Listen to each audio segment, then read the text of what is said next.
Welcome back my YouTube channel sociology live study. और आज की क्लास मैं एक बार फिर मैं आपके सामने हूं। दोनों तरह की क्लासें आपको मेरे चैनल से मिलती हैं। तो आज की क्लास में मैं आपको बताऊंगा वोकेशनल कोर्स के बारे में। विद्यार्थी असमंजस की स्थिति में है कि वोकेशनल में होना क्या है वोकेशनल। तो वोकेशनल कोर्स में बीए और बीएससी दोनों ही स्ट्रीम के जो विद्यार्थी हैं उनका वोकेशनल का जो पेपर है वो है एडवर्टाइजिंग। और जो बीकॉम के स्टूडेंट हैं उनका है मैनेजमेंट ऑफ कैपिटल ऑपरेशंस। तो बीए बीएससी के जो विद्यार्थी हैं उन दोनों का सिलेबस भी एक ही है, एक सेम सिलेबस है।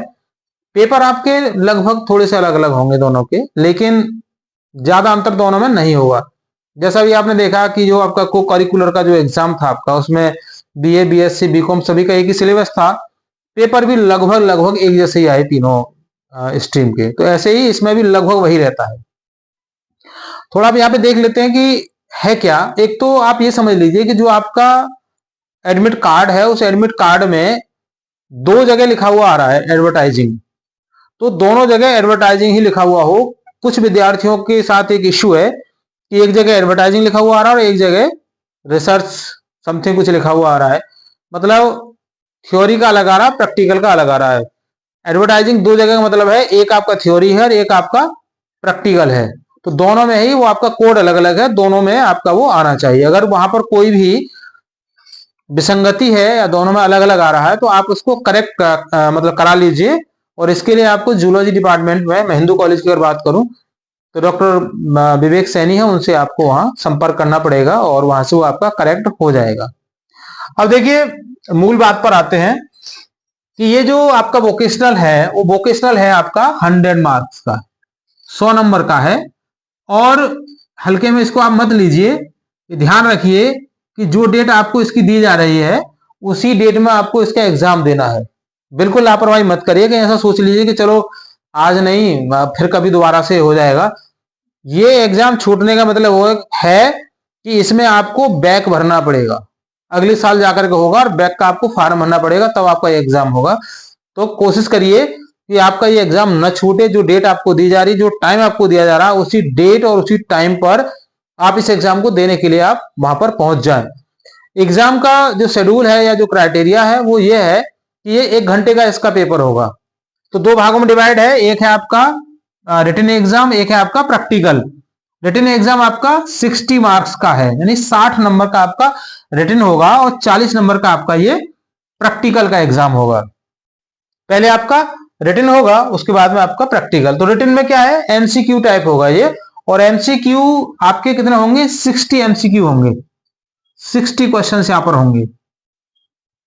और एक और मैं आपको बता दूं, ये आंसर देने का तरीका जब आप एग्जाम देने जाएंगे तो आपको पता चल जाएगा।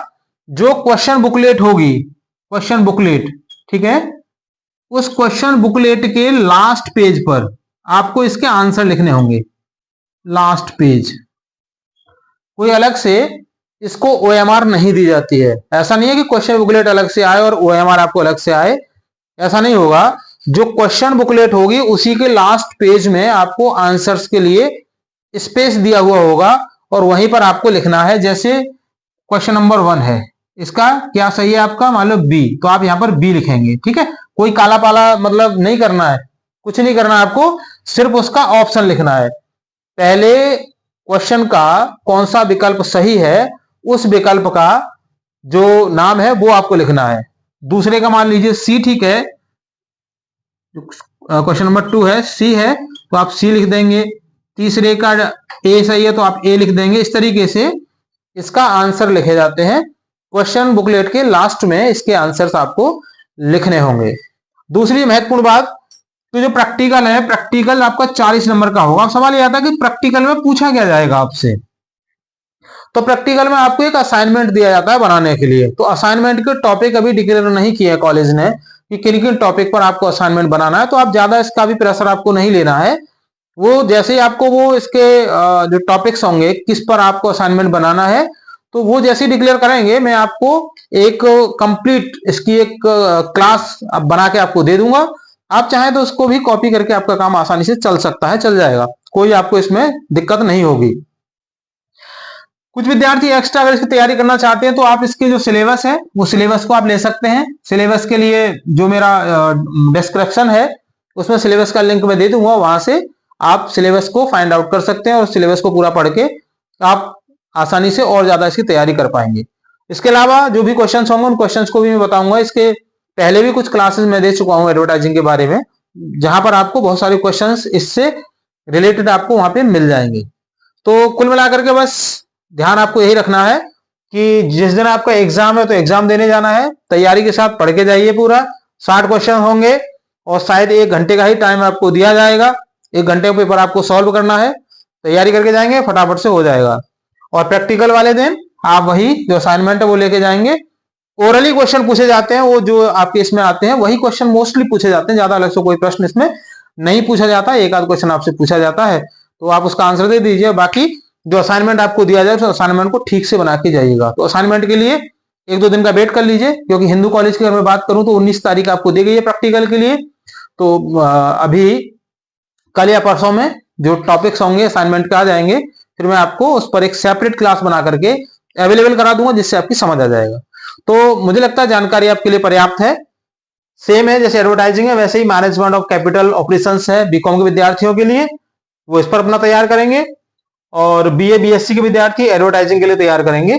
और 60 क्वेश्चन आपके हैं, मैं इससे 80 क्वेश्चंस की क्लास नेक्स्ट आपको अवेलेबल हो जाएगी, उसको आप ध्यान से पढ़ लीजिए, समझ आ जाएगा। और कोशिश रहेगी कि वो क्वेश्चन आपको एग्जाम में भी मिल जाए। तो फिर भी कहीं कोई क्वेरी है तो मुझे कमेंट सेक्शन जो सेक्शन है आप उसमें लिख करके मुझे बता सकते हैं। मैं कोशिश करूंगा कि आपके उस प्रश्न का आंसर वहां पे दे दिया जाए।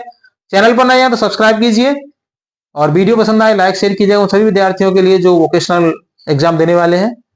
चैनल पर जुड़ने के लिए थैंक यू। मिलेंगे अगली क्लास में, तब तक के लिए जय हिंद।